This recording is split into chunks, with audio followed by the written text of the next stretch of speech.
Does that mean you're prepared to take responsibility for bringing down this whole bill? Yes, we're prepared to take responsibility. I mean, I've been catching it ever since last fall. I mean, let's face it, I want to see health care. Yeah, but we're not going to bypass some principles and belief that we feel strongly about. Them are fighting words from Bart Stupak, but Nancy Pelosi clearly believes Stupak and his pro-life Democrats are still in play. Democratic leaders say this is a health care bill, not an abortion bill. You wouldn't know it from today's debate. Top Line starts right now.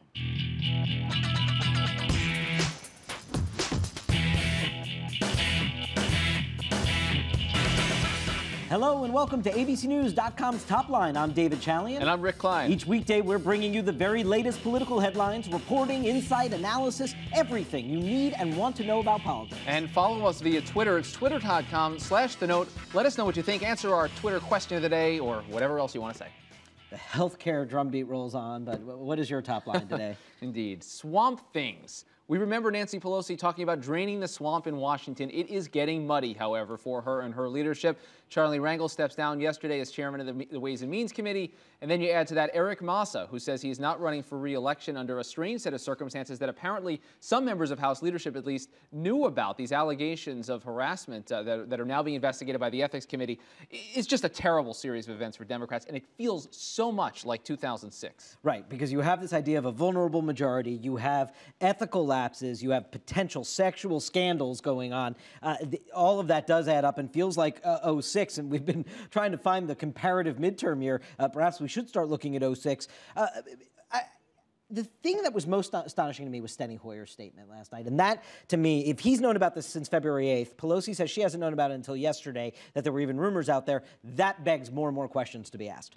Fundraising fear. Yes, that is the apparent RNC strategy. Ben Smith of Politico got a hold of an RNC fundraising document. This was for a donor program down in Florida. A presentation was made down there, and it had that Joker poster of Obama that many of you have seen. It tries to rustle up dollars, basically, Rick, by suggesting that you must donate to the RNC or it's going to be Obama's socialist takeover of the country. This is playing into Democratic hands to say that the right, the conservatives, are nothing but about fear-mongering.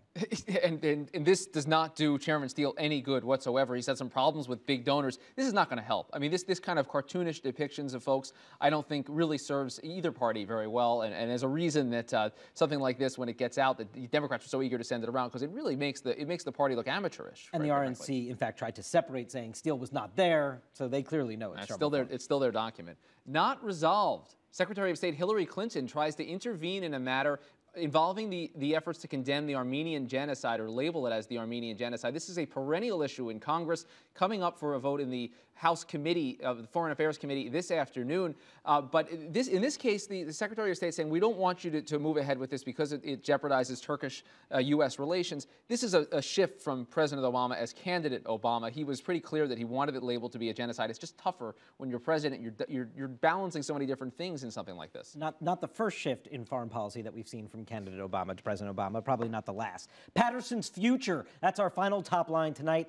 Indeed, David Patterson will be the topic of discussion at a gathering of African-American leaders up in Harlem at the famed Sylvia's restaurant. The Reverend Al Sharpton gathering these African-American leaders from New York politics to determine and discuss whether or not David Patterson should continue to serve, and sort of the problems at hand with the fact that he is still continuing to serve. It's unclear how much pressure will come out of this meeting, but the fact that the meeting is taking place, the fact that Sharpton's spokeswoman is putting a statement out about it happening, indicates that they want to keep the pressure on. And if we learned one thing about David Patterson over these last couple of weeks, is that David Patterson is going to be his own man in this. So unless he's bound by the vote of this council, I wouldn't count on it being determinative. Which he is not. We are joined today by Perry Bacon of the Washington Post. He joins us from the newsroom to talk about all things politics. Perry, I want to begin with this idea that Democrats who promise to, quote-unquote, drain the swamp are dealing with ethics issues on their own. And I want to get your sense. Is this as much trouble for them as this was, these ethical issues, as it was for the Republicans back in 06? I think no right now, David. I think because there aren't as many members directly involved with the kind of corruption, the Jack Abramoff things. There aren't as many. The Abramoff story, if you remember a few years ago, was very kind of easy for voters to understand, and there were a lot of members directly involved with it. You don't have that. Charlie Rangel had a lot of problems, which is, I think, why so many Democrats sort of try to push him aside. What you saw the last couple of days, a lot of Democrats elected in these last couple elections who had ran on kind of anti-corruption themes, they couldn't defend Rangel any longer, so you saw them push him out. But one thing is, but Rangel himself is in a district that no matter if Rangel stays or another Democrat replaces, it's very unlikely you'll see a Republican win that district in Harlem. So they have fewer problems with direct ethics investigations. They also have fewer problems with members in sort of swing districts involved in ethics problems. But doesn't this play into the larger argument? The Democrats made this drain the swamp. We're going to be the most honest and open and ethical leadership ever. When you have these kind of problems, isn't it? It's more about than just the swing districts and something like this. I think you're right. It goes to this like larger feeling that Washington is not working, Washington is broken. This notion that not only the Tea Party people are making, but even you saw the guy who's challenging Blanche Lincoln in Arkansas give this very much. He's a Democrat, giving this very much Washington is broken. So it doesn't help the Democrats to have these kind of scandals going on right now. I don't think it's at '06 levels though right now. Perry, I want to get your sense on the healthcare story, if I can. It seems that abortion is once again rearing its head as sort of the issue that may determine whether or not Speaker Pelosi gets these votes. She seems to think, her whole line of argument today is that the Senate bill is abortion neutral. Bart Stupak clearly doesn't believe that's the case. Is there a third way here, or is it just one or the other? I suspect they will kind of come up with some kind of third way, or they'll say the Senate language. What you saw back when the health care bill was being discussed before was there's a Stupak position, which is the most anti-abortion, and then there are various other sort of moderate Democrats, Brad Ellsworth being one of them, who had views that were to the left of Stupak slightly, and more like what the Senate bill says. What we don't know yet is how many Democrats are in the Stupak coalition who will only vote for the language that was in the House, but we don't know that. And we also don't know if there are Democrats who voted against the initial House bill who will move over because the Senate bill is a little less liberal than the original House bill was. Well, he's saying he's got about 10 votes, but we put the question out there to our Twitter followers, just basically asking, can the House break a logjam on abortion, and is further compromise possible? An interesting point raised by @SpoutingHorn, considering the strategy the Senate is considering, the House would have to pass the Senate health care bill as is, otherwise it isn't law. I mean, isn't this a valid point? Is there even procedural maneuverability here if you're Nancy Pelosi and Harry Reid trying to find a compromise? Not really. I mean, the House members are going to have to vote for the Senate bill first. I mean, that's one thing you're seeing as a big conflict right now is the House members really don't trust the Senate.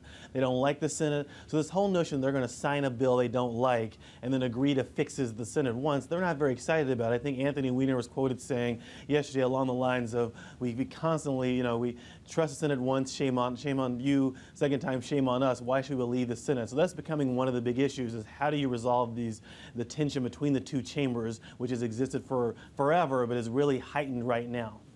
And I saw Senator Judd Gregg's comments today. I think he's trying to play a little dirty pool here, but he was saying that he's trying to scare the Anthony Weiners of the world, I think, to sort of feed that perception. He was saying, what's going to stop them once they pass the Senate bill? Just get it signed and done. They've got health care reform. I think the House members are going to get some kind of agreement. I think Speaker Pelosi is going to be very direct about getting some kind of agreement about this from the Senate before they go forward. I think that will happen. Although you do have this, you saw the White House spokesman Robert Gibbs today put this deadline for 2 weeks from now to get the bill done. So you are going to have the time pressure is going to be really high to hash out this agreement between the chambers before the final vote in the House. We have not yet seen Pelosi or Reid sign on to that That's actual exactly right. That's true. timetable, I agree. but we have seen it from the White House. Perry Bacon of the Washington Post, thank you very much for being here today with us. We appreciate it. Thanks for having me, guys.